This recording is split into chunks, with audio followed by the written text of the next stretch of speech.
Pick a flow, why you teasing? Tell us about religion, physics, and why you heathen. Value seeking, waiting to plug the data in. Trying to scale it downwards, making sure the equation fits. Toy soldiers in a school taking hoshes that boils over into more fools making profit. Snakes in office, I mean in the pejorative sense. We only aim to influence change while you're on the fence. Lines imported by the foreman like it's morning, lying dormant while they got you thinking I'm important. Rhyming Norsens as a Ragnarok astronaut with a massive axis bigger than your past to spy.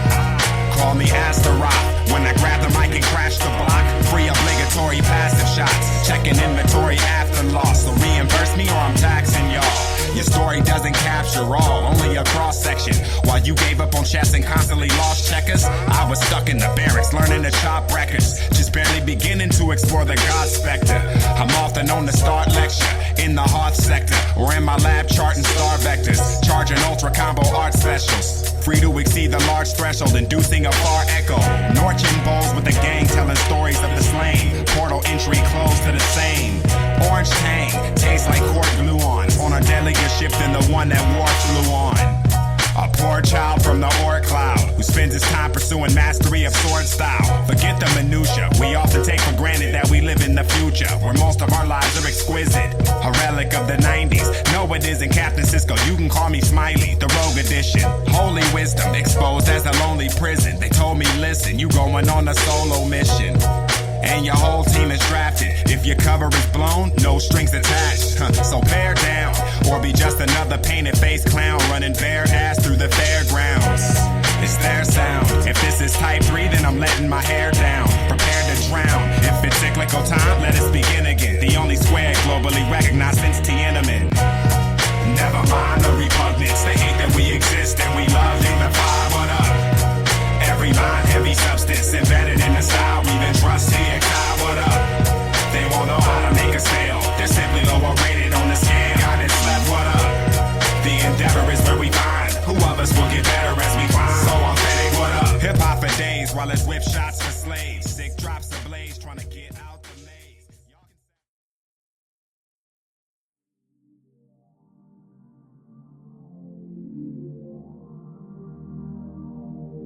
All right, welcome back to Apostasy Now.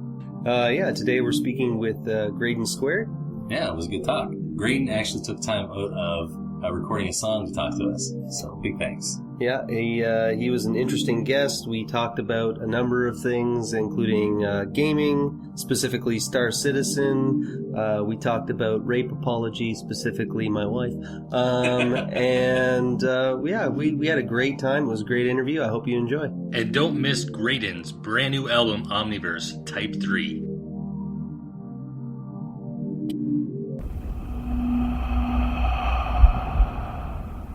Your heart is free. Have the courage to follow it. Because I'm very much a skeptic.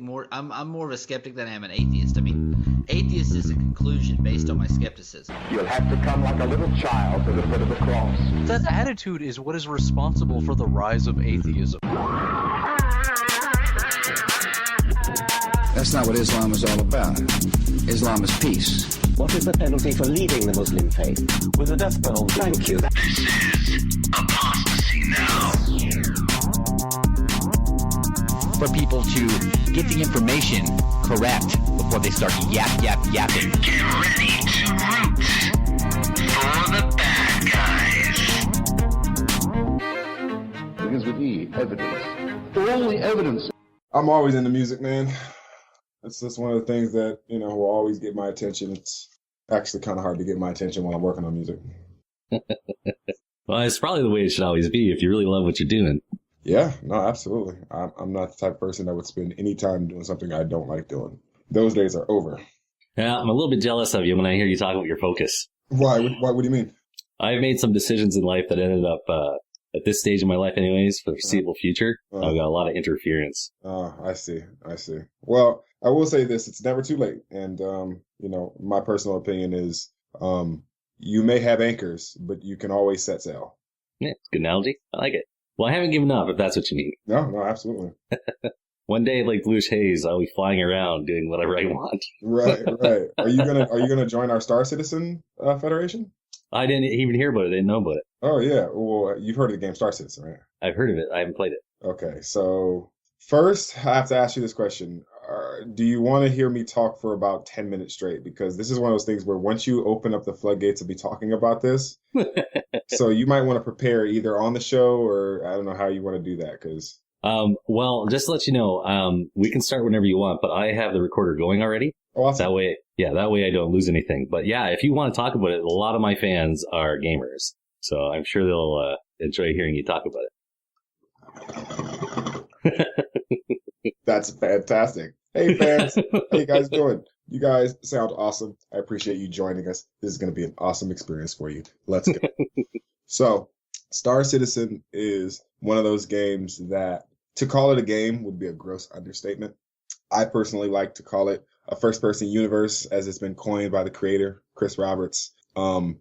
Basically, to describe the game in a nutshell, it's supposed to be a space sim with the elements of first-person shooter, exploration, dogfighting, zero-G, and all of these other different things seamlessly transitioning from one to another. So you could be in a ship and EVA into space, out of your ship, into somebody else's ship, or you could EVA out into space and go repair part of a comm array or something like that. You could be on a multi-crew ship, where all of your different friends are on different positions like engineering and tactical and helm and all that type of stuff, and live out your Star Trek dreams. So nice. Yeah, man, we're doing this. We're building this federation where all of our friends who are into sci-fi are all jumping on this game, and we all have different ships. Some of us have large multi-crew ships. Others have small dogfighters, more similar to the X-Wing TIE fighter sort of variety. But the thing about the game that makes it special is the sandbox nature of the universe that they're creating. Essentially, you'll be able to, let's say if you were to just, you come out on a space station and you lift off the pad and you choose a vector, you rotate your ship to a vector that's, straight up instead of going out or anything like that. And you take off from there. You could go in that direction forever and discover whatever is in that direction. And because it has procedurally generated planets and all that type of stuff. Awesome. Yeah, it makes for the exploration aspect to be pretty deep and detailed when you get right down to it. I know I probably sound like a mouthpiece for Robert Space, for RSI right now, but really it's basically what it is. I mean, it's just like the game is such an undertaking, such a magnificent idea, and the fact that someone would even try to do this. To me, it got me on board. And the fact that I've seen them, execute most of what they've tried to do and what they've promised in this game is that's a big thing, right? Promising something and then delivering. Yeah. Well, they've been under some scrutiny, but I feel like they've delivered on all of the major promises that they've promised, such as multi-crew ships, seamless transitions from, your ship to EVA to space, turret gunning and the mission system, like all that stuff they delivered on. The dates and stuff like that, where people are worried about, oh, well, they said this would come out in March and now it's September. It's like that. It's a gaming company. and not only that though, but they're crowdfunded. So who's really going to get in trouble? Right. You know what I mean? Like, who's really going to get in trouble if they miss a date? Yeah, they'll get some backlash, but shit, they work for themselves. You gave them that money to help fund the game. You didn't buy anything. So what kind of a ship have you gone with yourself? Oh, you dare ask me that question. You're going to get another 30 minutes of me talking about Star Citizen. So I got a Aegis Aerodynamics Carrack. It's a 6 crew minimum, I think, to run at peak efficiency. It is 160 meters. It's a massive beast, but it's a long range exploration ship. So essentially, while it's big, it's more designed for long-term being out there in the deep black, knowing that you're not really going to see either a jump point or, you're not going to be back in UEE space anytime soon. I want to use that ship for discovery in the game, but we also have a fleet. So we have, we have a Retaliator bomber, we have a Redeemer in case we need to board a ship or, touchdown or something like that on somebody. We have a couple of, I think we traded in all of our 325s, our 300 variants, and we got Vanguards. We got a Vanguard now. We got trying to remember what some of the other ships are, but the flagship, the one that I command is the Carrack, and it's a beast, dog. It's got a scout ship. It's got 4 turrets, two unmanned turrets, 2 manned turrets. It's got a rover bay with a rover. It's got a scout ship. That thing is crazy. Long-term telemetry, antennas and stuff. It's nuts. Yeah, that sounds fun. Here's the question for me though: is how much does it cost to start playing this? Honestly, that's a weird question to answer, and I know that people are like, "Why is that a weird question to answer?" You just ask how much it costs to play. Well, excuse me. The reason why that's a weird question to answer is because you can buy access into the game right now if you bought a ship. If you pledged for a ship, you have the ability to play the alpha version of the game, the 1.13 version. I think 2.0 is getting ready to go live in the next day or so. So, nice. Yeah. So if let's say you bought a ship that was $35, right, which is, I think, the cheapest game package that there is, then you can essentially fly that ship in the game, in their test universe until the persistent universe goes live. Now, the reason why that's cool is because A, they get to work out the bugs. B, when you die in the test universe, it doesn't mean anything. When you die in the real universe, in the persistent universe, it means something. Yeah, you only have so many deaths that you have before you basically have to transition to your beneficiary. I think it is the way it's described, the game mechanic. So, let you know, my co-host just showed up. Oh, all right. Yeah, that's what's going on here. I muted the mic, so you probably couldn't hear what we were doing. Oh, no worries. Yeah. He's telling me about Star Citizen. I just figured something was going on, and I just kept talking because I figured. Give me 1 second. I'm going to change the mic setting here. It's because I'm loud and clumsy when I walk into a room. No worries. I'm loud and clumsy in life. Alrighty, can you hear him as well? Say something. Test, tickle. Yeah, test is good. Alright, perfect. This is Smashlock. It doesn't matter what your name is. I'm just kidding, man. How you doing, man? I'm doing all right. How about yourself? Pretty good. I'm doing very well. Nice. Star Citizen. So yeah, I've heard a bit about that. It is a sci-fi gamer's wet dream. Is it? On a taco. Nice. I am eagerly awaiting No Man's Sky. That's another one that looks pretty wicked, but Star Citizen's graphically more appealing. And we would be remiss if we didn't mention Elite Dangerous, which is another one in that genre. What it really boils down to is the space sim genre has been revitalized. If you're into that type of, you said a lot of your listeners are into gaming. If you're into space sims, if you're into that style of gaming, there's a lot of games that are going to be for you to choose from. Games of every style. There's Eve Valkyrie going to be coming out for the Oculus VR. There's, I think there's another game that I saw made from the Unreal Engine that is kind of like Star Citizen a little bit. It doesn't have a lot of the different things from what I understand, but it's got some space combat, some seamless transitions to planet side and stuff like that. So there's going to be a lot of stuff for that particular fan base if you're interested. Yeah, the one game that I'm looking forward to is No Man's Sky. But I've been watching a ton of those videos on Star Citizen, and that game just looks like. Well, he's telling me that there's a common group that we know that they've got a federation they've started there. Oh, yeah. Really? And you missed him talking about his sweet ship. Oh shit! I'll talk about it again now.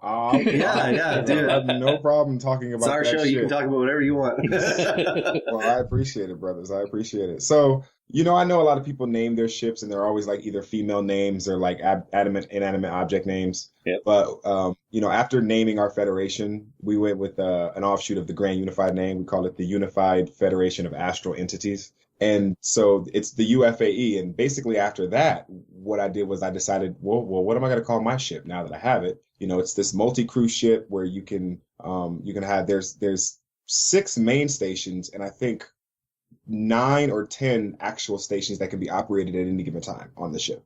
And so you have tactical, you have engineering, you have helm, you have navigations, you have the captain's console, you have the upper and lower turrets, you have the scout ship, you have the rover.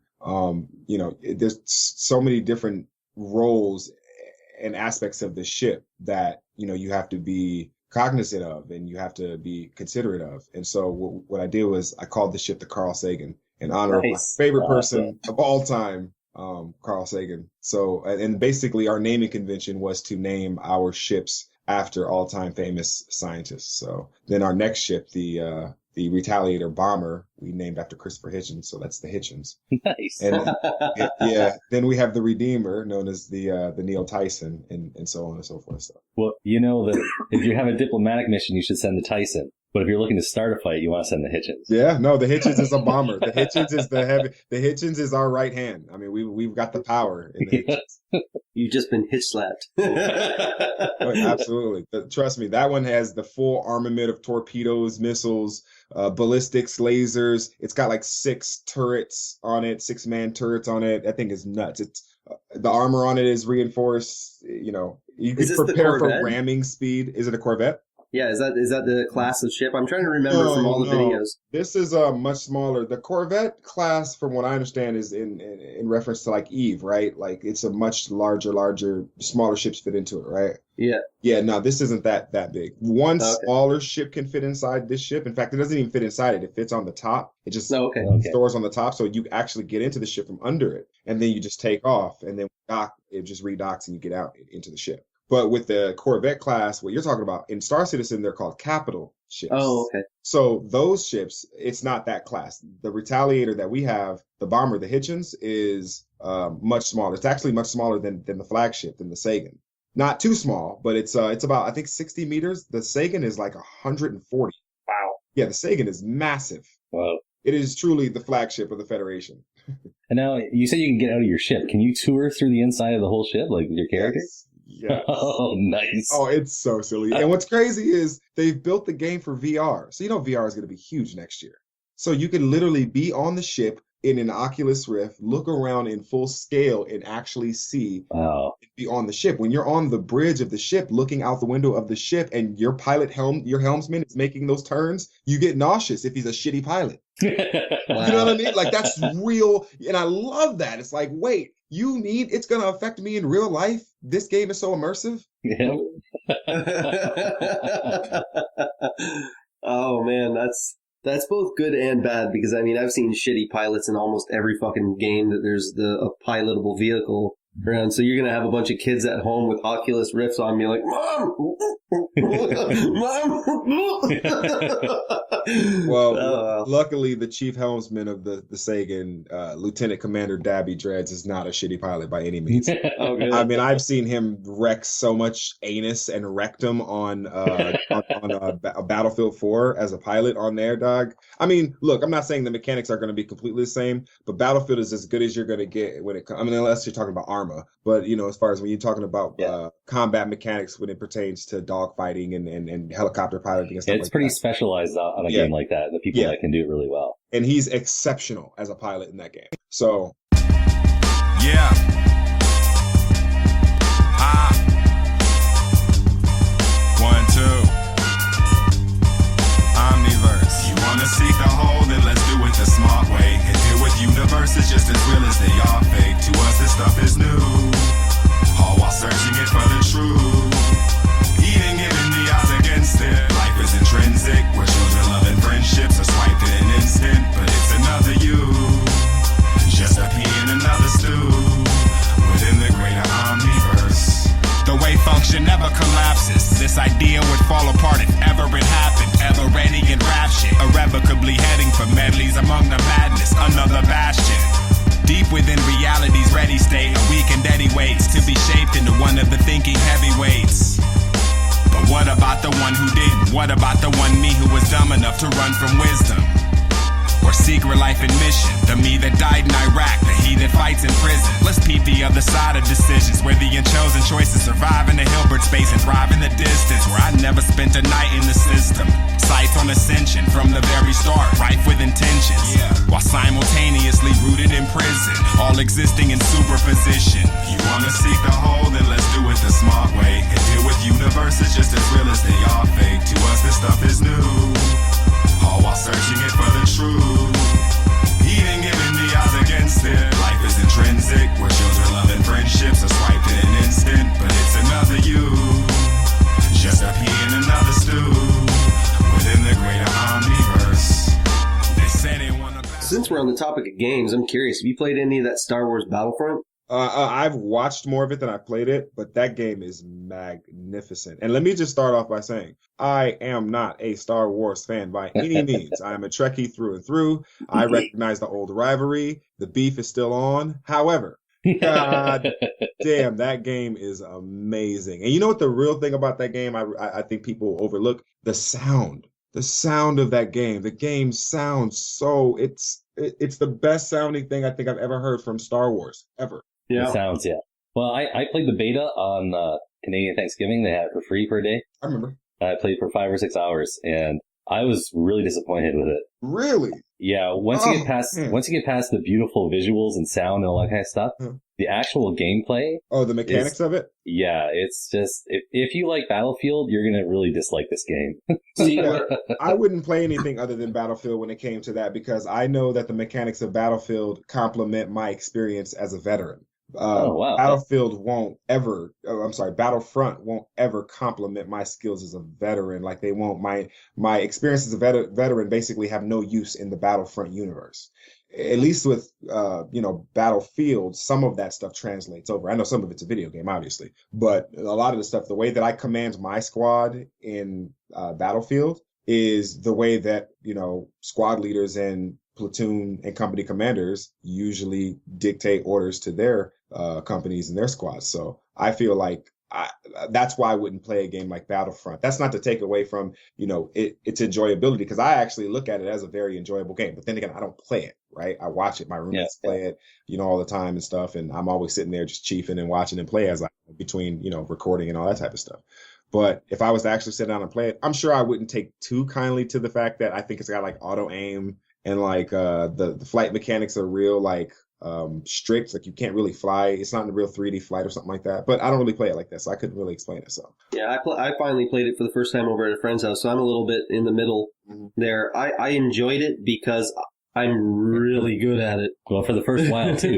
You're in the Star Wars world for a while. Yeah. So for a while, no matter what you think of the game, you're going to enjoy it for the first while. Right. You're drinking the Kool-Aid of the Star Wars universe if you're a Star Wars fan. I feel like if it was Star Trek for me, I could probably have gotten at least 2 days out of it. But here's the thing, though. Here's the thing. Remember Star Trek? What was that? Star Trek, the one on Xbox 360. Don't know, never owned one. Yeah, well, one of the Star Trek games that they thought it was gonna be much better. I think it was Star Trek Galaxy or something like that. Okay, I didn't play it. Yeah, it was. I was so excited about that game, and when I played it, I remember being so disappointed, but I was forcing myself to enjoy it. I think it's something like the invested time fallacy or something like that, where it's like because you feel like you've invested so much time in something that it has to be better than you think it is, and it's like, no, this fucking sucks, dog. It's whack. And I love Star Trek. I love Trek through and through, but that game was terrible. It was awful, and it was bad, and it was bad for no reason. It didn't have to be that bad. Paramount, you dropped the ball again on Star Trek, and now Star Wars fans have one more thing they can say that is better than Star Trek. But anyway, I digress. I'd say maybe 1 in 5 Star Trek games are worth your time. 1 in 5? What's the good Star Trek? What's the good Star Trek game? It depends on what you like. Way back in the day, they made Birth of the Federation. That was like way back, like 99. Oh, man. And it's a strategy game. I loved it for what it was. Some people liked Armada for a real-time strategy thing. Again, that was like in 2000 or something like that. 2002.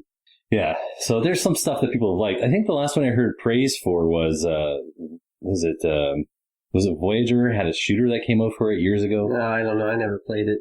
I personally, I have to take it really far back. I loved Starfleet Academy.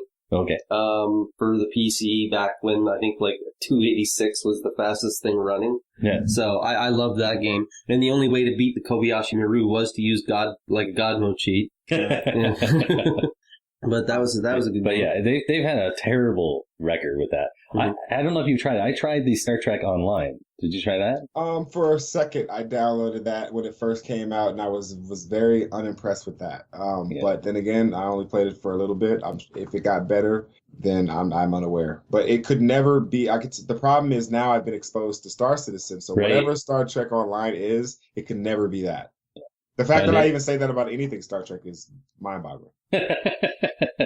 Well, see, now this is what they should be doing. Whoever holds the power over the Star Trek games that are going to be coming out is they should be looking down the road at the next thing, right? Instead of looking at Star Citizen, this is kind of their tradition. they're going to be looking at Star Citizen and stuff like that, and they're going to make a crappy version of that. Mm-hmm. You know, look down the road. What's the next thing coming? Put Star Trek there first. Star Citizen reskinned into Star Trek. You know, oh yeah, it's totally original. Well, and this is where I think this is why Paramount should sometimes be more flexible with that license, because if they had, you could license Star Trek shit in that game. Chris Roberts would have no problem with that if you came to him as Paramount, be like, hey, look, we don't want much. Obviously, we just, want us to cut us in on a little bit, on your profits or whatever, because you're using some of our license to get over. But in that, it's like, we're going to allow you to use, everything except for, crazy, wild, off canon stuff. And, basically you can use our ships, you can use our type of, stuff and have some type of thing where you can download official licensed stuff from Star Trek in that game. But because they're so sensitive about their licensing, they're so sensitive about the owning the rights to Star Trek, they'll never do that. Right. Plus, they'll probably be more concerned about their Star Trek Online and whether it'll compete or whatever. I tried playing the Star Trek Online, and I found glitches with it. I had to continually, it would make me have to restart missions in order for me to be able to complete some of them. Some of them allowed me to do things before that was supposed to happen in the mission, and it would glitch the whole mission out. And finally, the worst part is that it clogged up my max RAM. I turned it on the next day, and that was the only thing I'd been running. And it just had a black screen. I had to take it into the shop to get them to clear out the RAM, and then I took Steam right off of my Mac. I just use it on the regular computer now. Well, I mean, you're talking about it just being buggy as a game. Yeah. Yeah. Well, let me just say that, because I know there's someone on you're listening, out there screaming and saying, well, what about Star Citizen? Star Citizen is buggy as hell. And you're right. Star Citizen is very, very buggy right now. It crashes all the time. But guess what? Star Citizen is an alpha. That is not a released game. Yeah. It is still being developed. In fact, the fact that they allowed the fans who invested in the development of the game to help test the game is a testament to how transparent their business model and that their development model is. Yeah. But that is not the same as putting out a game that ultimately is finished. You buy it, and then it's a buggy, shitty parody of what you think a game's supposed to be. So anything from EA. Honestly. That was a very, very nice EA shot. I've got to admit. EA, it's in the expansion. Yeah, well, EA, Star Citizen, Chris Roberts, they take a shot at EA as well. EA screwed Chris over some years ago back, and he put him in the game as Electronic Access, a bank, a bankrupt old gaming platform. It's like it's in that universe. EA failed, and Chris became RSI. It's crazy. Yeah. Hey, when you create your own universe, you can do that type of stuff. You can rewrite history. Yeah. Well, EA has pretty much had its dirty fucking hands on every game that I've ever looked forward to and ruined it.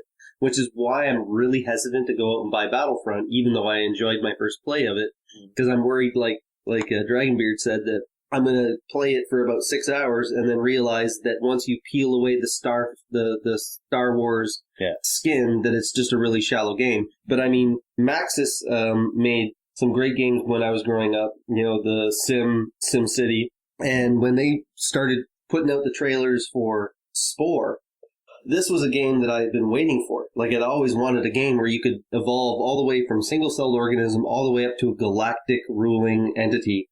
And I remember playing it for the first time after all these years of waiting to play it, and I had to trick myself. Oh, okay, cell stage was a little shallow. Don't worry, the creature stage will be better. When the creature stage is really shallow, don't worry, tribal stage will be better. And then keep going up and up and up and up and up and up. And I'll finally get to the galactic stage, and I'm like, okay, this is better be good. And it just wasn't. It was the worst game ever. It wasn't a good game. No. So, do you mind if I ask you? What's up? I'm just curious about your views as a skeptic and being an atheist, and your career as a solo artist. Mm-hmm. What kind of overlap is there? Which came first, and which affected the other? What's the relationship there? Wow. This is a chicken and the egg question. Because if you're asking which came first, I guess the skeptic in me would argue that the technically correct answer would be I was an atheist first. I was a skeptic first because I was taught about religion when I was intellectually defenseless by adults who took advantage of that. 1 second. Yep. Excuse me. But if we're talking about, in just the common era of my life, I was a musician before I started to question the religion that I was taught, when I was a child. So I was, making music when I was, 6, 7, 8, 9 years old, I was playing the piano, composing stuff on the piano. And I didn't start writing lyrics or anything till I was 17, 18 years old. I started writing raps. I actually started writing rhymes. And then I started really getting serious about hip hop when I was about 25. I started to think about what I was rapping about and if I was going to, because I had this experience where I was basically told by someone that my music was not interesting enough to be popular. And yeah. And because of that experience, it allowed me to change my trajectory as it pertained to my creative motivation. So I had no desire to be creative the same way as I was. And that was because, I had this meeting where, I sat in this producer's studio and he basically listened to my music in front of me and told me that, I was never going to make it. Yeah. And so, obviously I was always an inquisitive person. I was always an inquisitive mind, even as a child. I had a lot of questions about a lot of things. But because of the fact that I was indoctrinated with religion, there was always that underlying aspect of belief that was kind of burned into my mind at such a young age. Yep. When I went to the military, when I was in Iraq that whole time, I was still a believer. I didn't know any better, really. I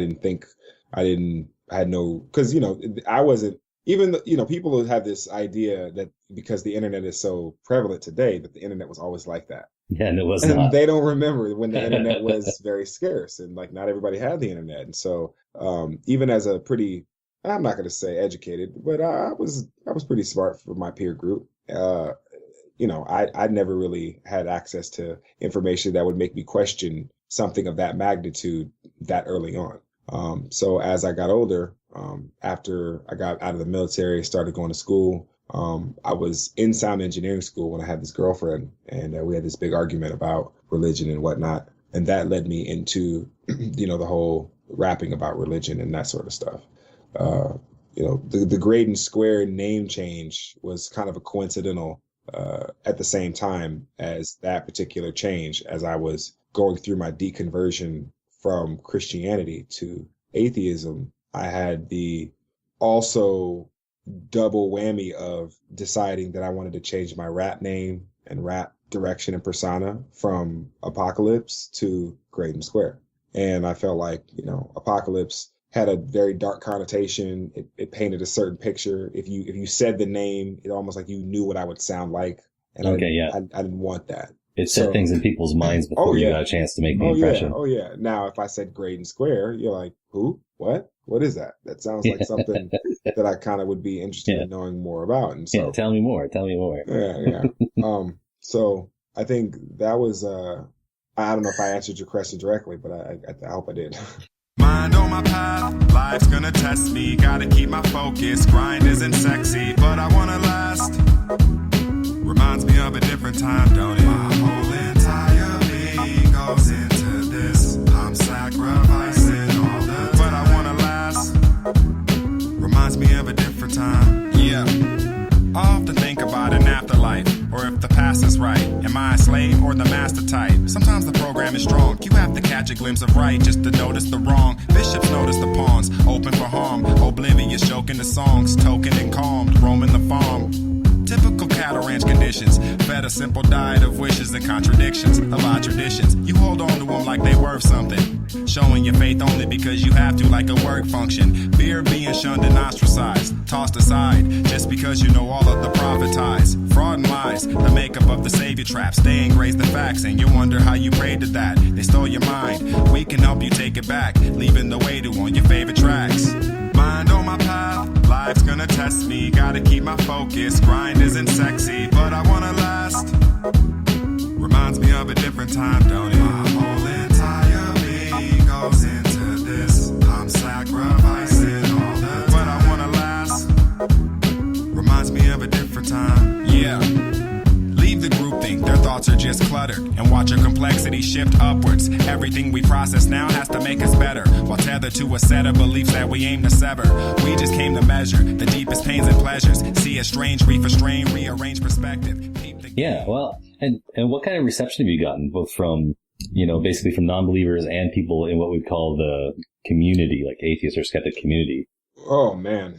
Well, I don't know. That's a pretty complicated question because, we're going to have to get really, really real for a second if we want to answer that question. Yeah, that's fine, man. Truthfully. You can say anything on this show, man. We're already known as troublemakers. Oh, yeah.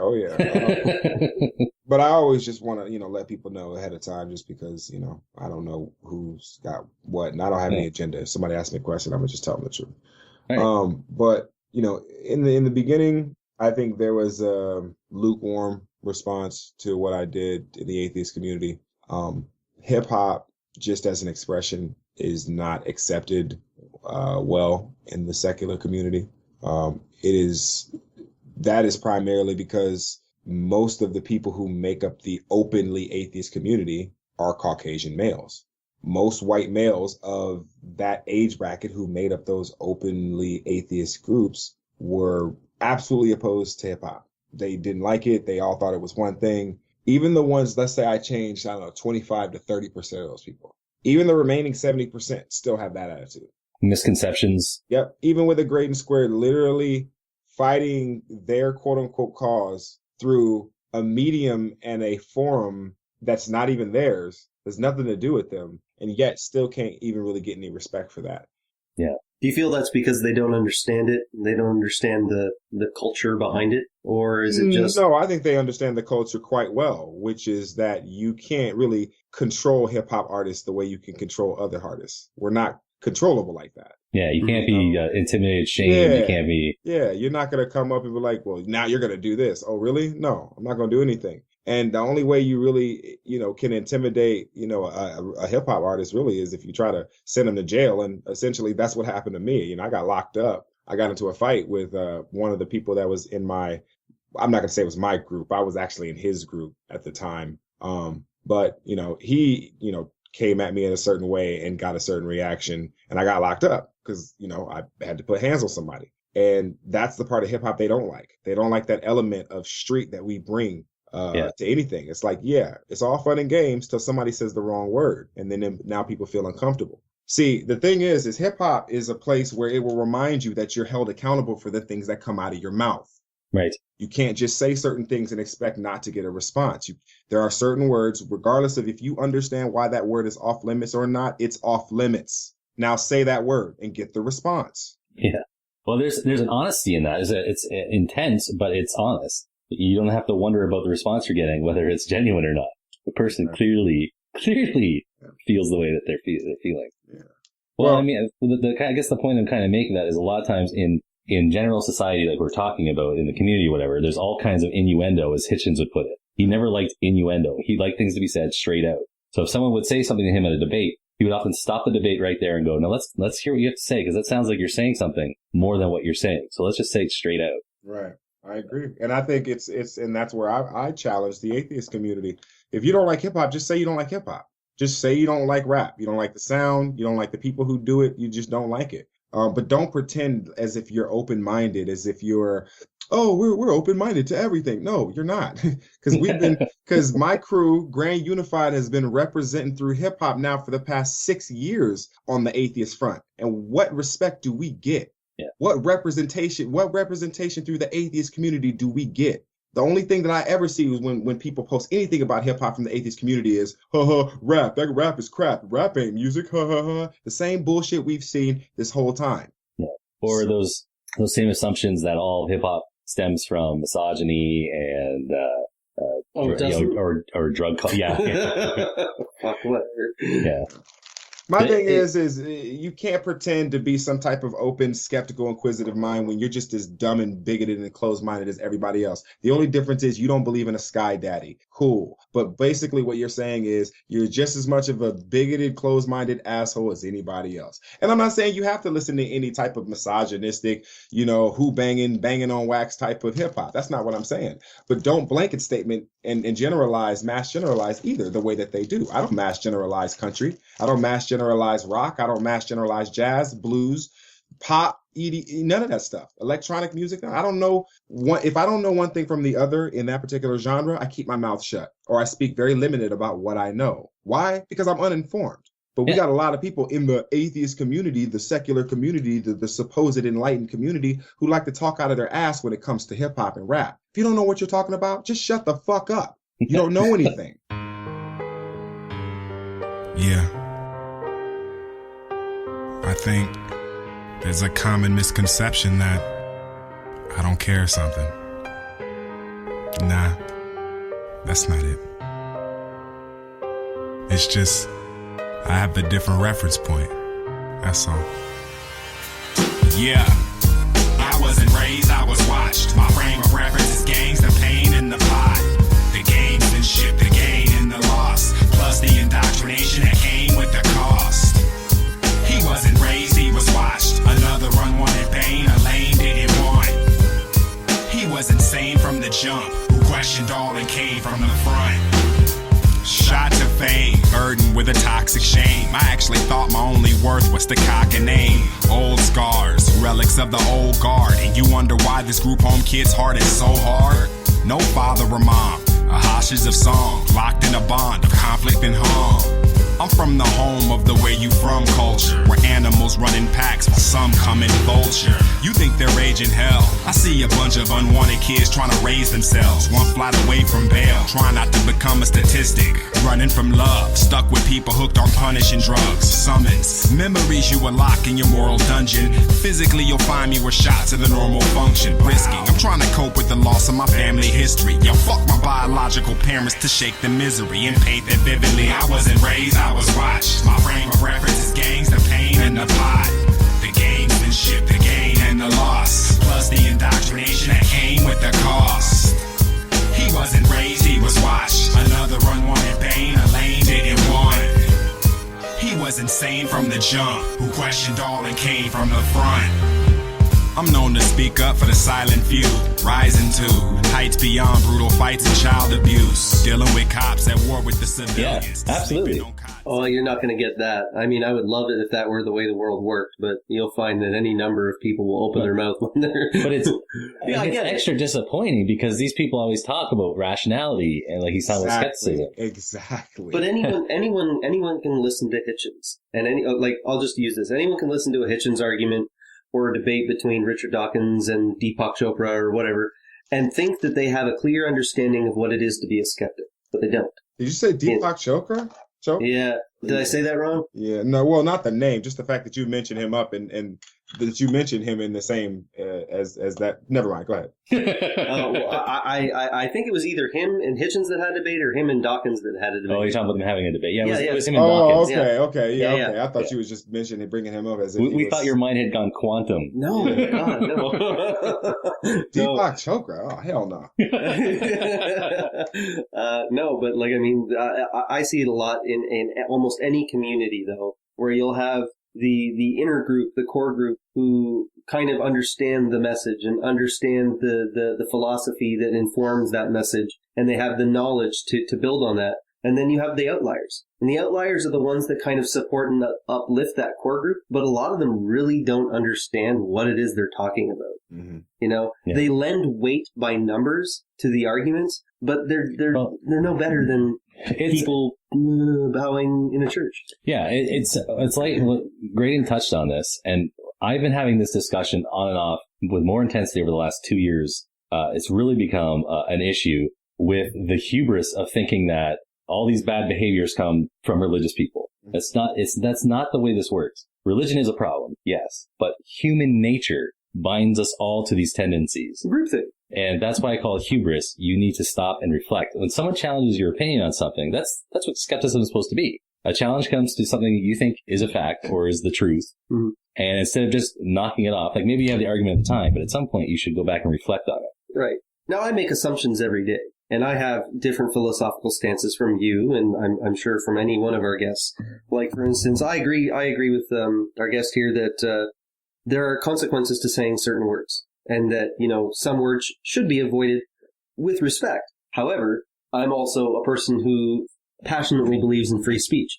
And I think if you want to take the risk to say what's on your mind, then you should be allowed to take that risk to say what's on your mind. But you should not be free from consequences. Yeah, you shouldn't expect everyone else to sit there in their little bubble. Well, let's have a conversation about that, because I actually agree with what you're saying, right? Like the idea of free speech, I do support wholeheartedly in respect to society. Mm-hmm. Now, let's have a real conversation about where we're about to go with this, because this is very, very real. Mm-hmm. Society is this little tiny island in an ocean of nature. Mm-hmm. When we talk about getting reactions and there being consequences, we aren't talking about societal consequences. We're talking about nature consequences, natural consequences. Yeah. That means there are no police in nature. There are no firemen in nature. There are no people you can call to stop the bigger and stronger animal from killing you. Okay. So yes, absolutely. You have free speech. You can say whatever you want in society, but nature will hold you accountable for that. And a lot of times it'll hurt you, maybe even kill you. Right. I'm trying to make sure that I fully understand the gravity of what you're saying. You know, for instance, there are some pretty nasty people in the world. You know, I'll take a stab in the dark and say anyone from Westboro Baptist Church. You know, they say some horrible, horrible things, and they protest in horrible, horrible ways. Mm-hmm. I think they deserve every ounce of hate they get. Mm-hmm. But I also think that they have every right to say what they do. I do too. Too. And let me frame that further by saying, as long as you're in the borders of America, in the United States, you should have that protection. Mm-hmm. Now, outside of those borders, let's say Westboro Baptist Church takes a field trip to, I don't know, let's say Egypt, or let's say Brazil, or, you know, let's just pick a random dangerous spot in the world, and let's say, hey, Westboro Baptist Church, let's both go there. The people who agree with you and the people who disagree with you. Now say that same stuff outside of the borders of America. Come into international waters. Yes, come into international waters and say what you just said about those soldiers. Yeah. Well, if they went there and tried to protest in any way, say in Saudi Arabia, the ones who came back without their heads lopped off. Right. Yeah. Or anywhere where you don't have the protection of the Bill of Rights. Yeah. Right. And I completely agree with the Bill of Rights and the First Amendment and, you know, having free speech and all of that while you're in this country. Just like if I'm in somebody else's house, I don't start telling them how they should run their house. Look, I'm not going to let you do no harm to somebody while I'm in your presence. But if that means I must leave your presence because the people who are letting you do harm to them are allowing you to do that, then I must leave your presence. I'm not going to, you know, get myself involved in something in your house. Right. But while in this house, this mutual house we call America, there are rules, right? And one of those rules says I can say what I want and I have legal protection to do so. All I'm simply saying is, please recognize that is a thin layer of something that we've all agreed to on the surface. But nature has no part in that agreement. And when you start driving at the nature of the animal, the nature of man, then you start getting outside of the confines and the boundaries of society into those treacherous waters of nature. And because of that, there are consequences that nature has to offer that society simply doesn't have. Society's not going to kill you for saying the wrong thing. Yeah, society's rules don't always reflect the reality of the moment. Exactly. However, let me ask you this. So right now, even in the atheist community, in a lot of communities actually, there's a real big push by people who are pejoratively known as social justice warriors. And they are trying, in at least in my eyes, to change the narrative and oppress the rights of people to speak how they wish to speak, even in pretty innocuous ways. Control the narrative. Yeah. And you're talking about offense culture. Yeah. So, like, my question to you is, do you think that that's one of these natural consequences, that larger groups will band together to try and force individuals to conform to a particular set of group rules, or do you think that this is something that is grossly artificial and should be fought against?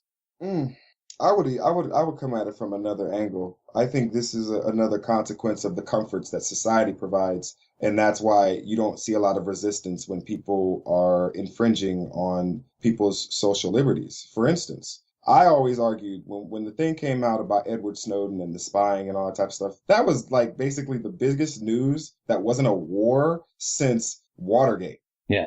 Since that didn't involve somebody getting killed, since the whole JFK thing. I mean, name a bigger story, name bigger news than finding out that the American government, not just the American government, but in conjunction with other world governments, is literally spying on the entire populace of the globe. Yeah, I absolutely agree with you. I mean, the next one that'll come is if Trump gets in and he starts making camps for Muslim Americans. Trump's not getting in. It's only there's literally 25% of the people who are going to vote for Trump. He's a circus act. That's why everyone loves him. Like numerically, it just doesn't work. Yeah. There's not enough people who think like that. But they could have said the same thing about George W. Bush.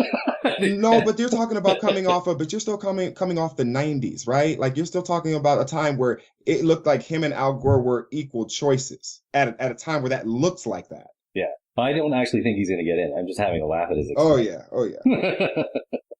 Well, thank you for answering my question. I was just curious about that. Oh, no problem. I'm sure you'll get some messages and email about what I said. There's a lot of people who don't agree. But let me answer your other question that you did ask, because I did not answer that, which is, the whole push in that direction. I think it's a consequence of the comforts of society that we have that, when we had the news that came out about the protesting, I thought people would be in the streets again. I thought it would be another situation where, people would literally be out in the streets protesting, because it's like, look, we literally have no privacy in the very things that we pay for. Yeah. And so in the government that taxes us, that we basically can't say, hey, I don't want to be taxed unless certain laws changed, and basically you not having any say in that whatsoever, I thought people would be far more angry. And you know what? People just shrugged their shoulders and went right back to work.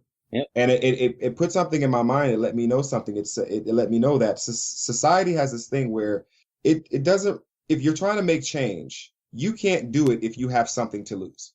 Because the people you're trying to make the change against, they're always going to attack what you have to lose. So if you are upset about the current government situation and you want to protest, you better not have a job you care about. Yeah, sensitive. Well, no, because you can't protest in an effective way when you have to go to work.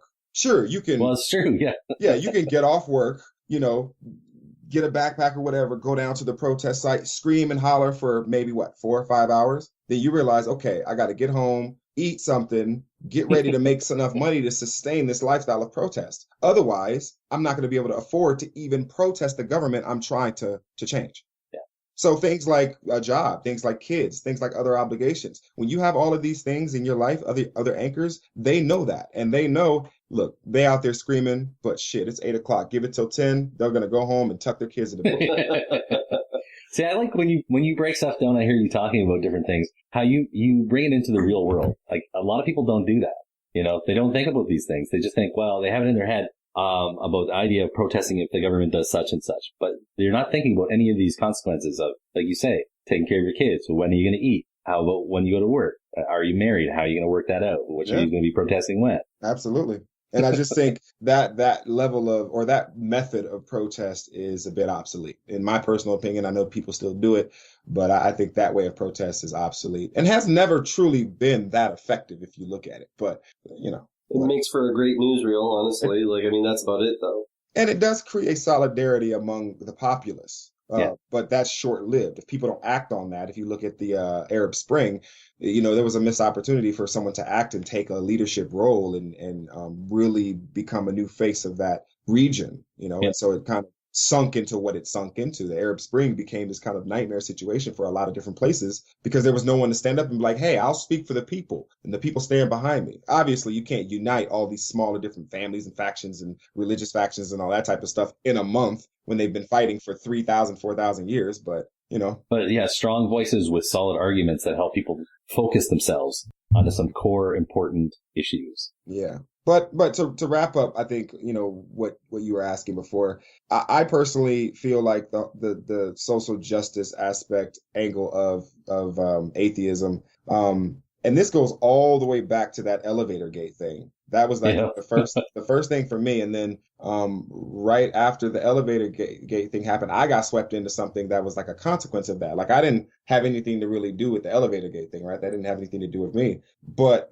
it was after that incident, somebody had said something to me about me saying something about raping some tacos, and they were like, "Oh, you're misogynist. You're the reason why women don't want to come to secular events." And I'm like, "Wait, hold up. I made a joke about tacos. Like I made a sexual innuendo joke about, like, obviously people's like, oh, rape is never funny. It's like, would you like it if?" And it's like, okay, well, I personally don't need and or want anything that has to do with that type of policing of thought or expression or anything like that. If you feel like what I'm doing is offensive, whatever, don't mess with me. Like, don't buy my music or anything. You don't have to mess with me. Like, I'm a very small time dude, right? Like, I got my fans and I got my music and stuff, and I do my own little thing. I don't want very much, right? I just want to make my music and do my numbers and have space simulated fantasies with all my fans. So if you want to sit up and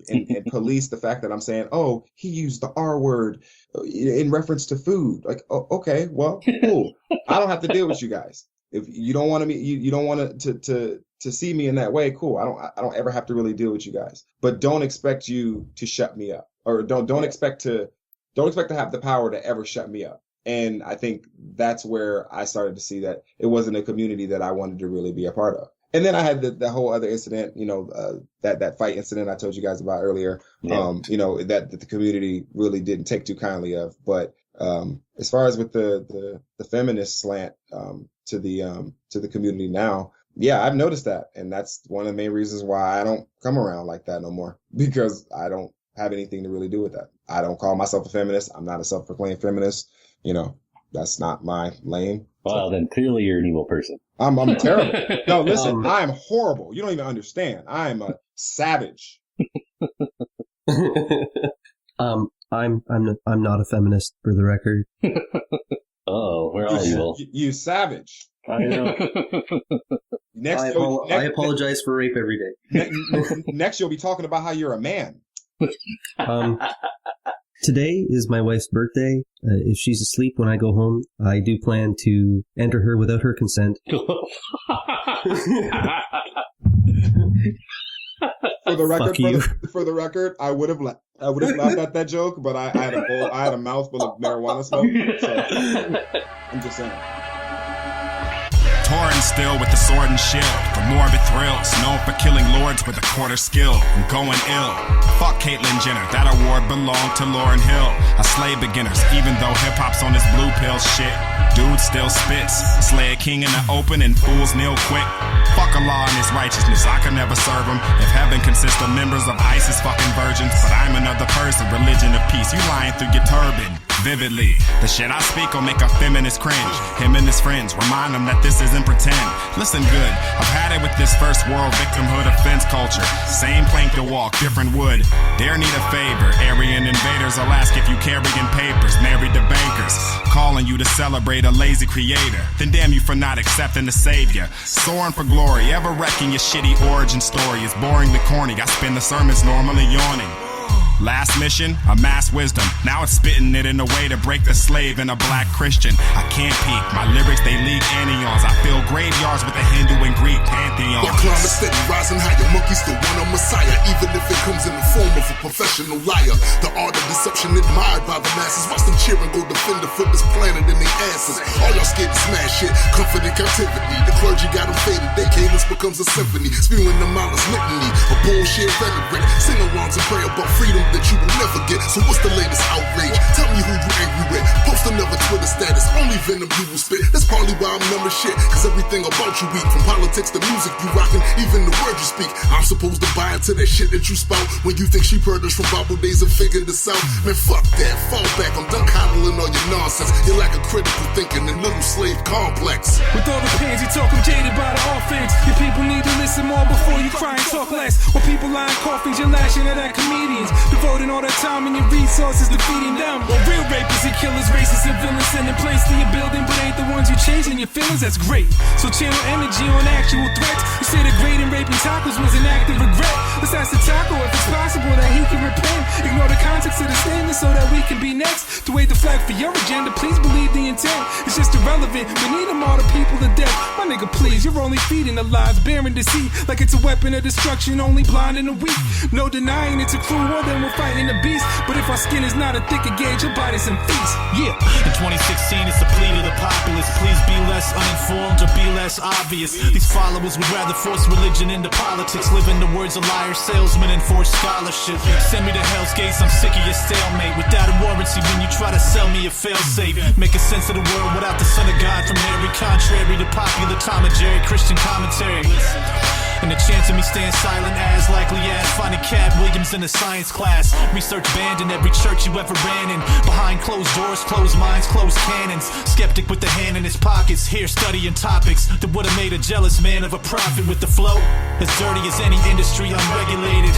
Here they'd rather celebrate the uneducated. So I'm privileged. Okay, I'll be the black pot. You can be the kettle while you type on your laptop.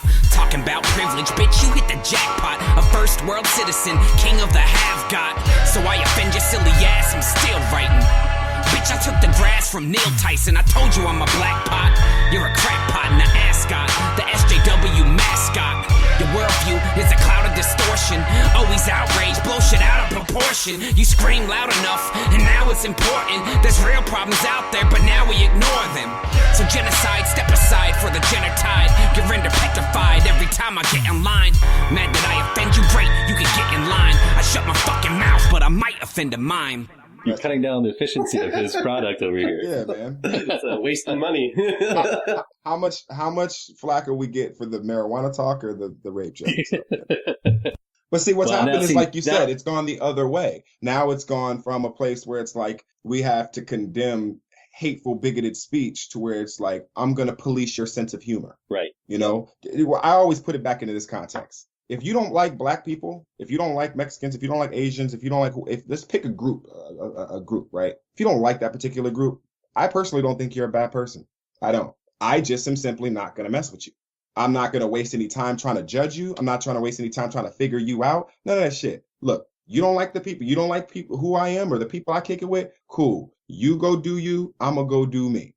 Yeah, I see. I've watched some of your videos over the years, where you're trying to just explain some stuff. Mm-hmm. And the one that you had, I think you had a few of them on this, was about the idea that you wanted to focus on your own music, and so that you weren't going to be focusing on women. Mm-hmm. And there's this negative reaction you're getting from people that didn't seem to be able to understand what you, to me, were very simply laying out that this was not that you hate women or you meant ill towards women, that you personally were just going to focus on the things that you wanted to do with your life right now, and that didn't happen to be women. Well, anytime that you say as a man in this society that you're going to do what you feel like is best for you, people call you selfish. People call you an asshole. People say, you should give more. You should be more altruistic. You should make sure that you give every little bit that you have. Like people, there's this expectation of when you're a conscious rapper, right? Like you're not supposed to want to make any money from what you do. Look, if I could make $1 million writing the same stuff that I write right now, of course I would, right? Like I don't want to be broke. I don't want to not have any money. I simply don't want to have to sell out in order to make that millions of dollars. And I personally feel like I have the integrity to say, you can't pay me $1 million to write that song. That's me personally, though, right? If I'm not going to judge the other person who doesn't, I'm simply going to write a rap about them. If you're that guy who took the money to write a whack song, and I'm saying, yo, these rappers is whack, I'm talking about you. But that's as far as I'm gonna go, right? Yeah, I'm not really gonna waste any real time because I'm studying for my fleet, right? I'm studying my ship. I'm prepping battle plans and set conditions throughout the ship. I'm not gonna waste any time, any mental space on what you're doing as a creative. That's time I'm taking away from either dedicating it to my fleet or dedicating it to my creativity. So I feel like if you're a person who doesn't do something that I like, or you're a person who doesn't like a group of people, that's cool, whatever. I just know that I'm not going to dedicate any time, energy towards you. I'm not going to be in your presence. You're not going to be in mine. I'll just cut off all contact. You just simply won't exist to me. And if what's the cutoff for that? Sorry. Oh, no, go ahead. No, I was just going to say, what's the cutoff for that? Because, I mean, any person has a particular group that they don't associate with. Like me, I have individuals who I've met who are feminists, who I actually quite like. But as a group, I don't associate with them as a group. Mm-hmm. So I'm just trying to understand where your cutoff is. So you kind of pick out each individual on a case-by-case basis and say, you don't like these individuals, so I'm just not going to deal with you. But you don't do it to a whole group, correct? I don't think it's that meticulous. I think for me, it is much more about, hey, the first thing I want to know about you when you come around me physically is, do you smoke? If you don't smoke, I don't care what you talk about. I don't care if you believe in God or not. I don't care if you are a feminist or not. If you don't smoke bud, get out of my face. Like, I don't like seriously, like male, female, you know, if you're a child, that's cool. You know, if you got health problems or whatever, you just don't smoke, that's cool. And if you don't smoke, don't be an asshole about people who do smoke. Right. But I don't really, and I'm sure there are people out there, and this is what we're talking about, right? So we're classifying ourselves, we're sorting ourselves in society, because now I'm distinguishing myself as a pot smoker. And then people who are like, well, I don't like pot smokers like that. I would never kick it with Grady. I like his music, but I would never hang out with him. And that's cool. That's exactly what I want. I want you to say, I like this and I would never do this, or I don't like this and I would never do that as well. Yeah. But to know that you have the freedom to say, instead of saying, well, I'm offended, blah, blah, blah, to the heavens, we should just take action. Your action is, I'm not going to be in that person's presence. I'm not going to allow that person to be in mine. Right. Well, this is the whole thing about what you're talking about touches on the prohibition issue. Already for years, I've been saying that this idea of chasing adults about their recreational activities is, and then starting a whole war, like social war on it, that's spending all of this money funding organized crime. If we didn't learn from original prohibition way back with alcohol, like what example do we need? Well, one thing I don't think we really learned, at least openly in society, is that a lot of those social wars were racially motivated. And not in the sense of, oh, one group just hates another group and that's why they particularly put these politics in place. But it's one more way to sort our society with laws. And it's one more way to pit certain demographics against other demographics. It's a way to say the minorities do that. The minorities smoke the marijuana. We don't smoke the marijuana. Yeah, which was obviously a very wrong assumption. The white people smoke plenty. Smoke a lot of pot, dog. They do a lot of other drugs too. But the thing is I don't care if you do drugs. I care what you do. Right. So if you do drugs and you're just a guy who sits around, I don't care if you're doing, whatever. Like, obviously, there's a small percentage of me that cares if you're doing a harmful drug to yourself, because I feel like, hey, man, I want to pull you to the side. Be like, hey, brother, what's going on? You don't have to do this drug. Here's some good weed, right? Here's a good Cosmos series. Watch this, smoke this, and get back to me. But I can't police you. I can't be your parent. So if you're going to do something, I can't judge that. But now what I can say is, hey, while you were on that particular substance, you did X, Y, and Z. And X, Y, and Z are federal offenses. Doesn't matter if you were on something or not. You did X, Y, and Z. Yeah. The same way as if you weren't on whatever substance you're talking about and you did X, Y, and Z, you'd get locked up for it. Yeah. So that idea of just trying to say, oh, we're going to police you, that to me was a sign of a type of nanny state that we never truly acknowledged, that we're going to tell a grown person who's expected to make life and death decisions what he can and can't put into his body, or what she can or can't put into her body. If we're going to tell a woman that her body is her own, then why is my psychological state not my own? Yeah, it should be a person's body is their own. Right. Yeah, absolutely. I have a theory. I'm going to run past it really quick. It's terrible. Hey, that was really quick. Yeah, it's really quick, yeah. No, I'm kidding. Go ahead. So my theory on a lot of this really weird behavior we're seeing, a lot of people are grasping for answers. I think it has to do with, like I agree with you. I think we have a lot of comfort now. We've had it for a few generations. That we have instincts that are meant for nature to look for and identify threats. Mm-hmm. Absolutely. And now those threats really aren't there, but those instincts are still in gear looking for threats and looking for the problems. Do you think that there's anything to that? I think there's even more to that than most people realize. I think that right there, what you talked about, is one of the primary reasons for the dysfunction in gender relations a lot of times, because I feel like, listen, in our species, not in all species, because a lot of people like to cite other species where the female of the species does the hunting. But in our species, men were on the front lines of nature. The males were. Yep. They were in the most danger. They dealt with the harshnesses of nature the most. And because of that, those instincts were honed and most used in that particular setting. Now, when you get into society and those skills, it's like a person coming back from deployment. I have all these skills that I use downrange, and now you expect me to work in a mailroom. Now, don't get me wrong. I'm sure I can sort this mail pretty great, but I could really tell you where the targets are. I could really tell you where to coordinate that airstrike. I could really tell you how to coordinate that perimeter. Right. But you want me to sort mail. Yeah, that's not going to be an easy transition. There might be some people who are they just happen to have an aptitude that would be an easy transition, but for most people, that would be a very big kind of lifestyle shock. Right. And now here's the shock that I think a lot of people have to come to terms with. This is a consequence of society. This is one of the things you pay. So if you're not willing to pay for that with that, then what you have to do is you have to accept the fact that some people are going to look at you and say, well, hey, if you don't want to accept that, then you can leave the confines of society and go off the grid. And a lot of people do that. Not everybody, obviously, but a lot of people do that. A lot of people say, you know what? I can't deal with a cop being able to come with some paper and say I can walk into your house and search everything. I can't deal with that. So I'm going to go to a country, to a place where I have to take the risk of anybody coming to take my land at any time. If they have a tank or something that I can't defend against with some small arms, then I'm screwed. But that's a risk I'm willing to take because I don't like cops that fucking much. Otherwise, you accept it and you make do and you try to, make it as best you can. But those are that's the reality of the situation.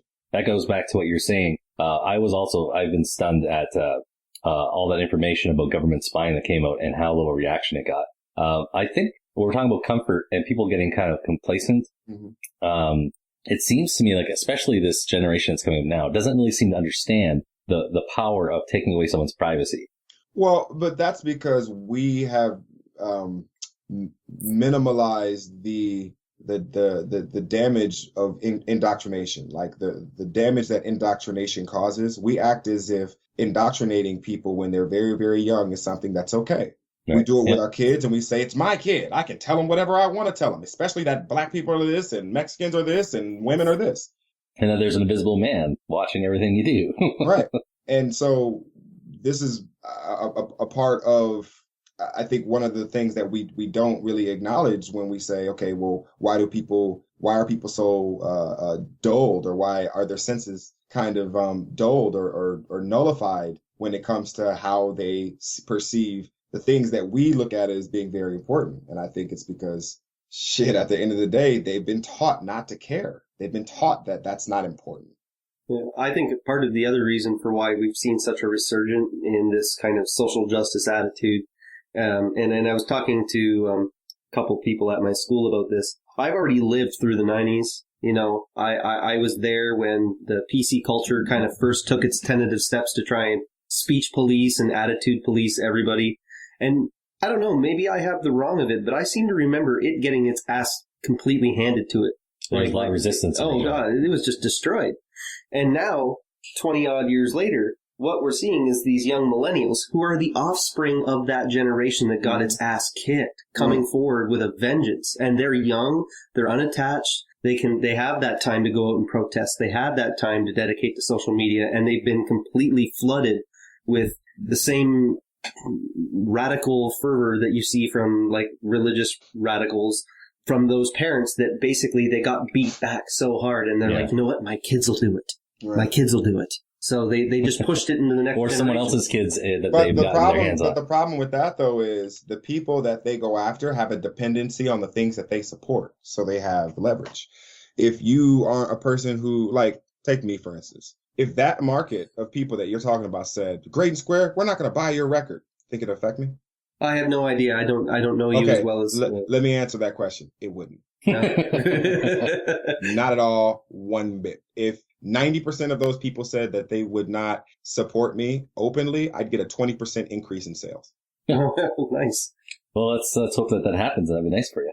Well, I don't care. I don't care one way or the other. Honestly, I mean, they can not like me or they can love me. I just personally feel like I'm not going to allow that particular aspect of the social police squad or the social witch hunt to affect what I'm doing, because that ain't got nothing to do with me. I feel how I feel about gender relations, and I'm sure that some people would think of me cool, some people think of me an asshole. But look, I don't have no kids and I'm not married, so I'm doing something right. I got both, and I would be afraid of anything that would bring any sort of harm to them. But me personally, I mean, if somebody got me kicked out of my school or got me kicked out of a job that I might have in the future, I'm old enough, and I think I'm I'm certain enough in my own abilities that I don't think it would destroy my life. Mm-hmm. You know what I mean? Like, I think I could bounce back from that, whereas if I was 10 or 15 years younger, I might feel like the road ahead is just too hard. But I don't know. I think the older you get, the more weathered you are against that kind of attack. But there's another element to this, and that is that the people who are doing this, most of them feel like what they're doing is for the right. I know there's that thing about them kind of being taught to think this way. But one of the things that I say to people, again, this is something I've started saying over the last year or whatever, is that it's not enough to feel like you want to be a good person. You need to think about your actions and what those things will mean. You have to use your mind. It's not just enough to someone to come up to you and go, hey, if you say this, you'll protect this group. You know, you should never let other people say this. So the natural reaction is, well, I want to be a good person, so I want to fall in line with what you're saying. I'm a good person too. Right, but I have to interject into that because once again, you have to look at almost real world situations of accountability. I dealt with people on both sides of the spectrum, right? Like I come from, very inner city, gang life, urban culture, right? But I've also dealt with kids out here in Arizona who don't know no part of that lifestyle at all. And I've seen kids literally say like, well, why can't I say that? It's a free country. And it's like, yes, it's a free country, but it's also a free world, if you catch my drift. I think there are a lot of people out there who don't understand that, yes, we understand that you have the ability to do and say what you want to do and all that type of stuff. But we have this idea in our head that it's like, well, I can do what I want. Right. And then don't follow it up with, but I have to be responsible. Well, I think what you're saying makes sense and where it divides, I think, to me, clearly from what we're hearing in the community from these people who want to police is that you're saying that there are real world consequences that don't necessarily reflect what society thinks it should be. You got to be aware of the consequences of what you're saying and what you're doing. I agree. Yeah, just wrote a song about that. Where I think that's, yeah. Oh, you just wrote a song about it? Yeah, called Society versus Nature. Nice. Yeah. I'm gonna make a few observations. Just my own. We're on an island of society in an ocean of nature where violence lives with poverty. Hope is their neighbor. See, there's a disconnect. We think this planet owes us something. Actually believing to serve us is its only function. Our attitude towards it is too insane. Fools in pain, residing on a target in a shooting range. What happens when we lose these comfortable conveniences and fools can no longer live off the substance of the geniuses? Fuck your vaginas and your penises. You both are hairless apes. Your frivolous differences are meaningless. You speak of danger and don't even know how safe you are. Acting like a mass extinction cares about what race you are. Society coddles and lies for what's best. Nature arrives wearing the disguise of your death. We hit the lotto in a universe uniquely hostile, while the attempted separation leaves the species hollow. The subtle conflicts of the ages are problems we inherited from ancients, unforeseen. And when the battle causes anguish, it's often society versus nature underneath. We love the comforts of community, but still treat the members amongst it brutally, then call for peace. There doesn't have to be this friction. Should we obtain balance, we'll reach the mythic, vaunted peak. Grotesque areas where rest becomes where enough is perilous. Nature isn't supposed to be fair or just. You got that confused with society. The lies of piety, old sobriety. The notion you're supposed to hire me. A tree of life in a forest of death.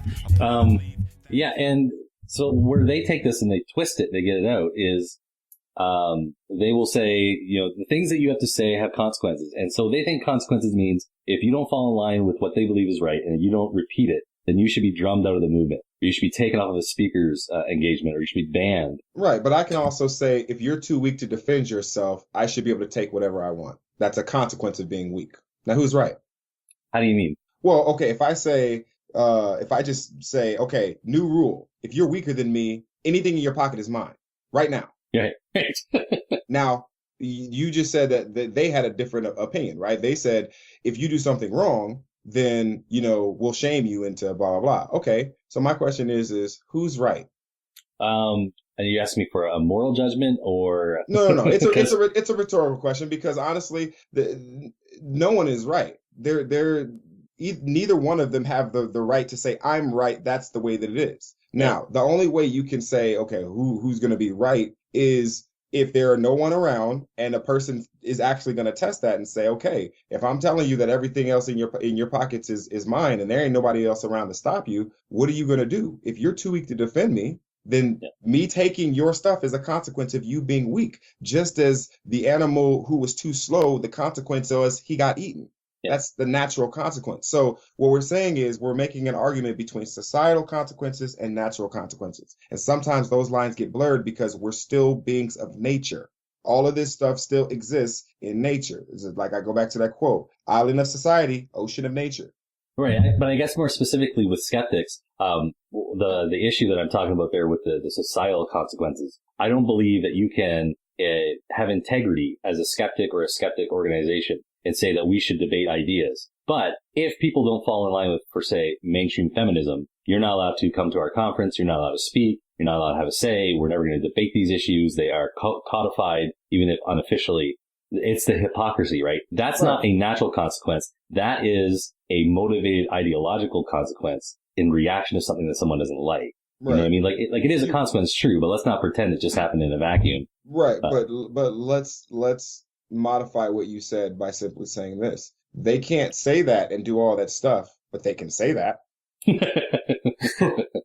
Because they do it all the time. Yeah. I mean, when's the last time you've heard of a Greydon Square invited to those conventions to perform, to speak? You think I have a problem speaking to people? Yeah, well, I think that would be awesome to hear you speak. There are a number of people, I've been building kind of a mental list of a few people I think I would like to hear who are capable of either doing a debate or having a conversation in front of an audience on any topic that they would choose. That would fit in and be excellent. I'd literally have an AMA. I would do it like this. Like, people are so formal at those things. One thing I noticed, man, is in the atheist community is the personalities are kind of just that, personalities. But they, when you kind of kick it with a lot of these people, they aren't real. Like, they aren't people like I would kick it with and smoke with. And if somebody tried to mess with them, I'd defend them. You know what I mean? Like, these are people that kind of have these faces and these personalities on. And when they interact with you, there's a level of distance there. And I understand some people want to keep you at that distance, but I also notice that. And I'm not like that when I interact with people, especially people who come to see me. If you're not genuine. Yeah, if you're coming to actually sit down and give me 2 hours of your time, hey, look, fuck these chairs. Let's all sit in a circle. You know what I mean? Like, let's kick it. Let's really get to know each other. I want to know you as a person. You want to know me as a person. I want to ask you a question too. How is your marriage? Shit. But, that just, I was going to say this before. The reason I was asking about how much the game costs is, and I talked about it quite a bit with our last guest. I'm still finishing up editing their episode, but so I won't go into a bunch of it. But I'm going through family court. I have a little girl, and I basically have no money now. That's why I ask. My money is so tight that they might end up even throwing me in jail eventually. That's and I got to talk about that, man. I mean, and I'm not trying to go into your situation, but the fact that someone can put you in a cage for not making a payment regarding children, and to think that that's a deterrent, is one of the most backwards, dumbest things that I have ever heard in my life, ever. So it just, I don't know. And then the people on the other side who can easily say, look, I'm the child's other parent. It don't have to go like that. I don't need you to put him in jail. We can work this out. It's society. We're civilized. But now I want you to put him in a cage like he's an animal because he's not doing something society tells him. I'm confused. Oh, by the way, pay these taxes. Don't say a word about them. Oh, by the way, walk this way, talk this way, dress this way. And if you don't, you're an outcast and you're a chauvinist and you're an asshole and you're a racist. It's like, nah, dog, I'm not. Nope. Let me build GU right under their nose. Let me build the Transintellectual movement right under their nose. And, we'll see what happens then. Hey, let's talk about trans. You want to explain for my audience? Transintellectualism? Yeah. Oh, yeah. But let me answer your question because I didn't. Okay. I'm bad about that. I'll come back to that. But it probably just means really good weed. No. It's because I try to be very detailed when I'm in stuff. Yeah. When you asked how much the game costs, when the game comes out, you could buy the normal game package or whatnot, I think for $40-$50, like a normal game would cost. Yeah. And then it gives you access to the persistent universe. And you don't have to have a ship to be in the persistent universe. Your character can simply say, hey, Gray, where are you at? I'm like, I'm in the Terran system. But like, hey, I'm in the Sol system. Can you come scoop me up? Like, yeah, we'll swing the ship by, we'll quantum jump or jump point over to the Sol system. We'll pick you up, and now you can serve as one of our turret gunners, or serve at engineering, or serve at comms or something. Yeah, that sounds awesome. That's great. I like that. Yeah. I love cooperative play. Like competition's fun, but it's the actual cooperative part that I really love. And I love cooperative play versus other human beings. Like, I want to know that my squad kicked your squad's ass. Yeah. This is why I miss being able to play like Battlefield. I played Battlefield 4 for a bit, and I was okay, but I didn't have the time to dedicate it with school that I did when I played Battlefield 2 Bad Company. And I was like top 500 in that one for a long time. Yeah, did you ever play Battlefield 3? Unfortunately. Yeah. You didn't like that one? No, I did. You know what? I didn't like it. No, I liked 4 and I liked Bad Company 2. Interesting. That's the funny. The people who don't like who didn't like 3, or the people who didn't like 3 like Bad Company. The people who like Bad Company. The people who like 3 didn't like Bad Company. Yeah, that's what I've noticed too. Yeah. Well, just like the people who Battlefield 4 don't like Hardline. The people who like Hardline don't like Battlefield 4. I've never played Hardline, to tell you the truth. I've had almost no time for gaming in the last 2 years. This program has kept me busy. Yeah, you've been really working hard. Yeah. He's going to be a social worker. Oh, wow. Yeah. Awesome. He's been swimming in a sea of female peers and a lot of feminism in his textbooks. All that shit's going to do is just complicate everything. It's just keep your head down, increase your value, and you'll be able to do what you want later on. Yeah, head down. I haven't been very good at. I'm working on it though. There are consequences for that too. Yeah, there are.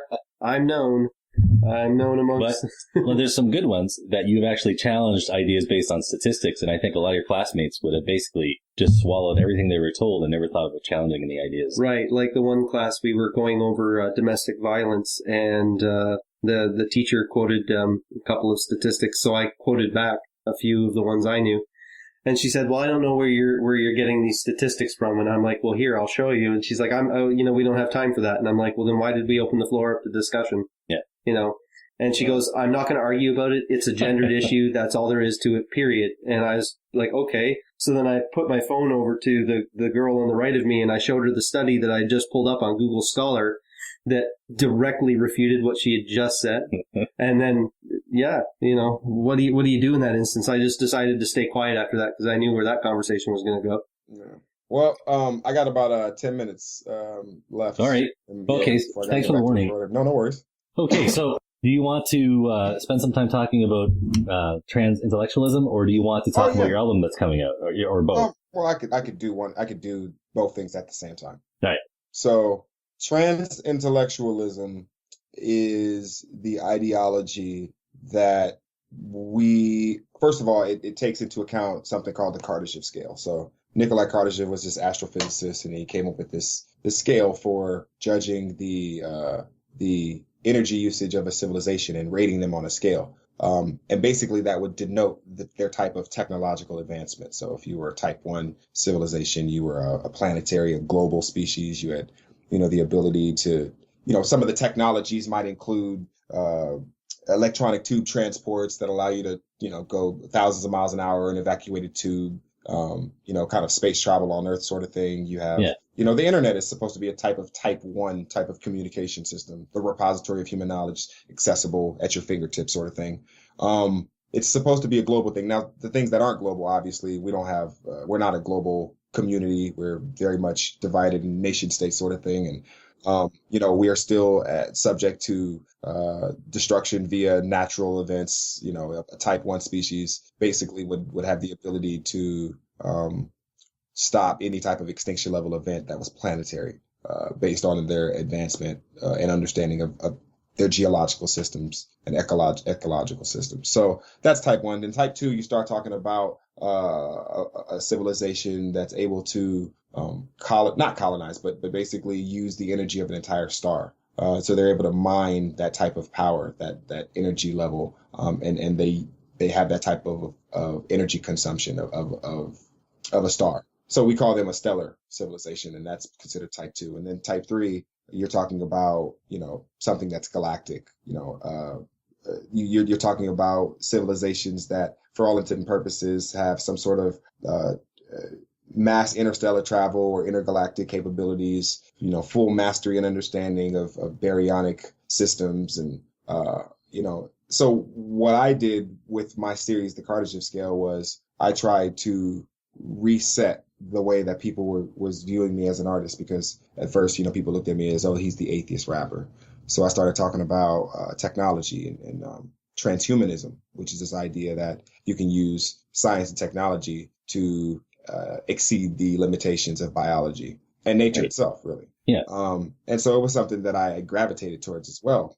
But where transintellectualism differed was it looked at the scale as a map, and transintellectualism was the catalyst so that, people would understand that we were trying to get to type 1 from 0.7. Right now, we rate like something like 0.7 on the scale. And people within Grand Unified, the transintellectual community, was more about how do we get to type 1? How do we get from here to type 1 in the shortest amount of time? What's preventing us from getting to type 1? Yeah. So the transintellectual is a person who tries to see, where we are in the scale and how to get to the next level. Okay. Yeah, absolutely. And the album, I'm sorry, just to relate that to the album basically was the third level in that particular progression. I did type 1, the Kardashev Scale, type 2, the Mandelbrot set, and now type 3, Omniverse. Yeah. And that's coming out, from when we're recording it, that's coming out, is it the 21st? Yeah, the 21st. Yeah. So very soon. Yeah, very soon. 9 days, 10 days, actually. Congratulations. Thank you. I really appreciate it. It's been incredible, man. I mean, I've been working on this album for like 3.5 years, and I'm still got a couple of things I'm recording on it right now. And, it's pretty wild. When do we get our free signed copy? Shoot. Hey, I tell you what, you guys start, hitting up these atheist conventions and start telling those people to start asking for us, over here at Grand Unified. I'll start sending out a bunch of free stuff. Because ultimately what happens is, nobody asks for us at these things. It's like people are like, well, how come I didn't see you at the convention? I'm like, how come you didn't ask for me? Yeah, that's right. Well, I was at a convention. This was my first convention I went to, was in Kitchener, Ontario, just this summer. And I had the guy who founded it. It was the second year they did it. I had him on our show. So when I was there, I was able to talk to him a few times, just friends, right?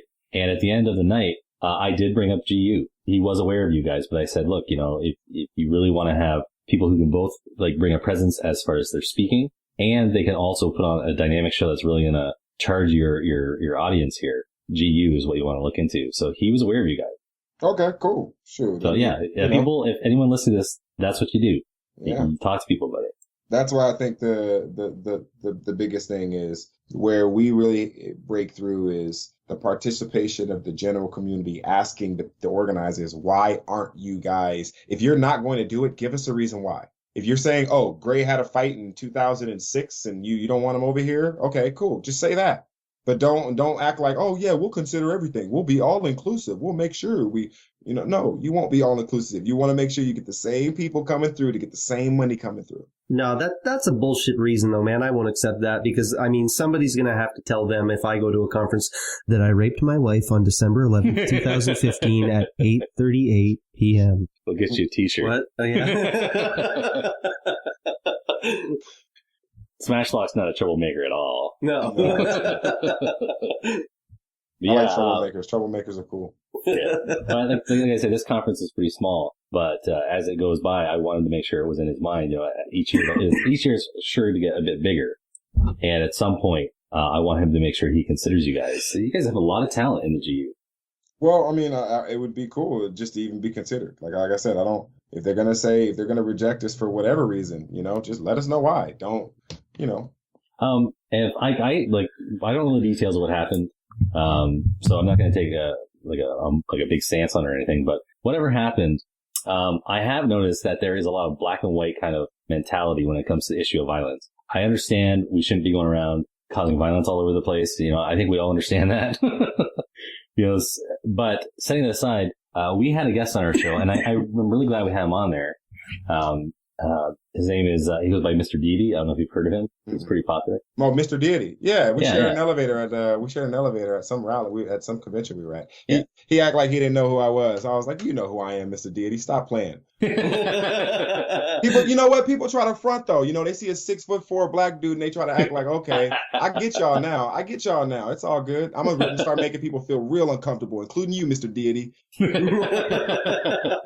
Well, I mean, I had him on the show and we actually got along really well. About a whole host of issues. So I wish I had reached out to him sooner. But it was when the guy in North Carolina shot 3 Muslims. Mm-hmm. And there was a number of people who reacted this way, but he made a video where he was like, anyone who has anything to do with violence and you think that you're an atheist, get the fuck out of the community. That was his attitude, right? Mm-hmm. It was cut and dry. It was over black and white. And I personally am tired of hearing people say, get the fuck out of our community. I'm just tired of hearing that.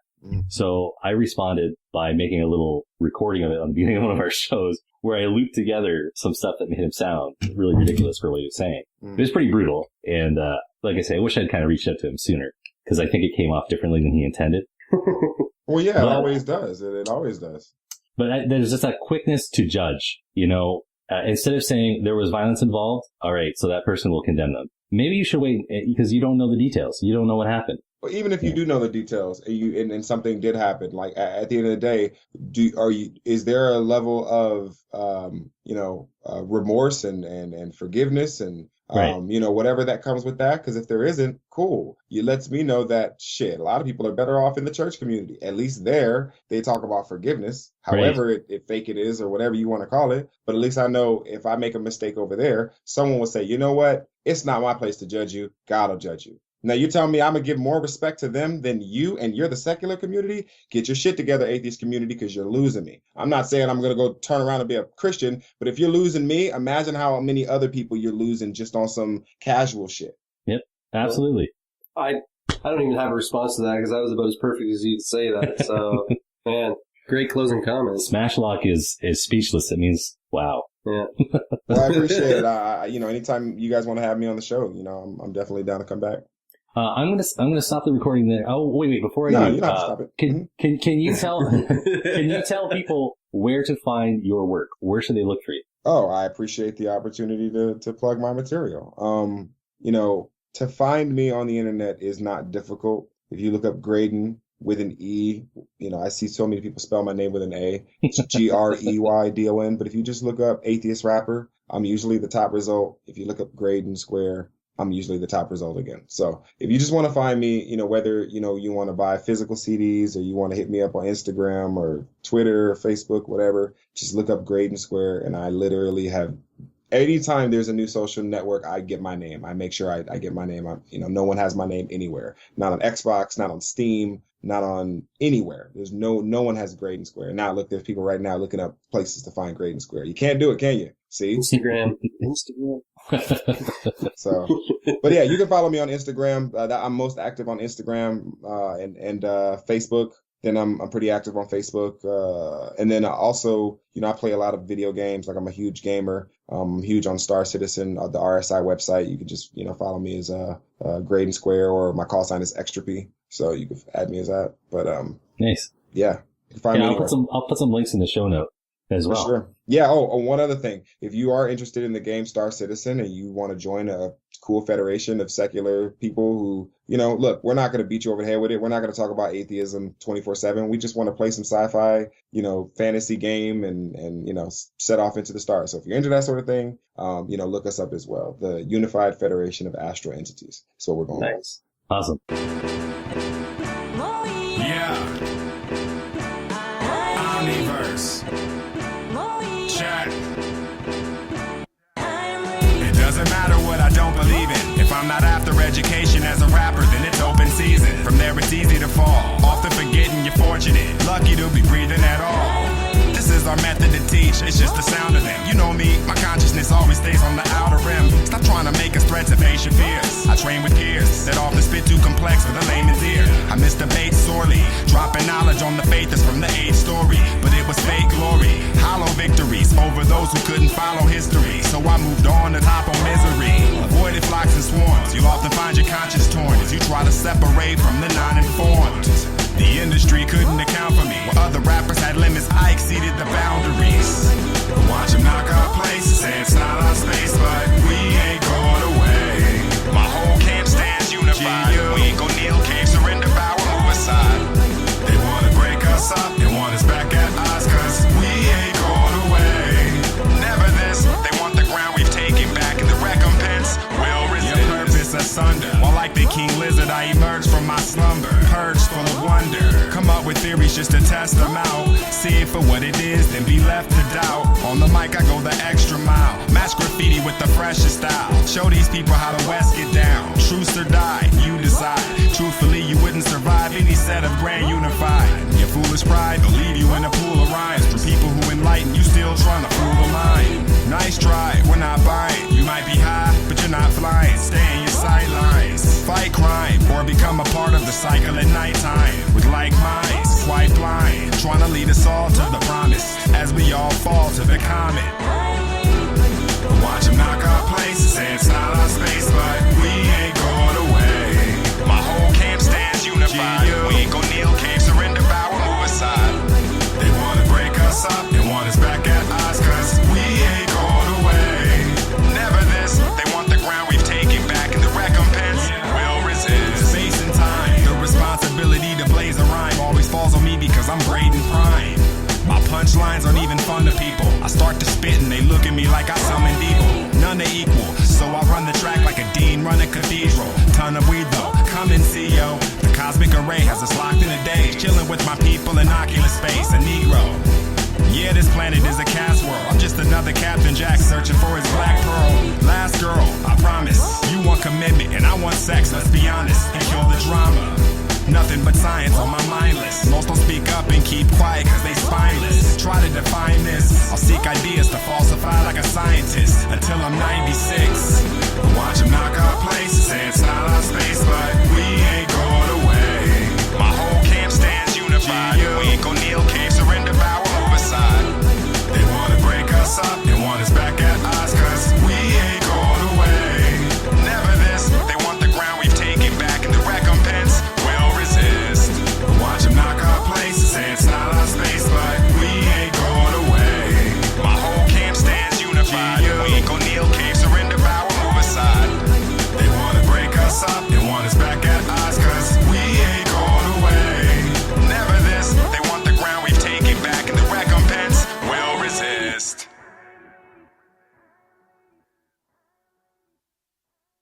I'm the boss. You hear me? So cut the shit. Otherwise, I will turn this RV around immediately. And we will drive straight home. No drugs for anyone.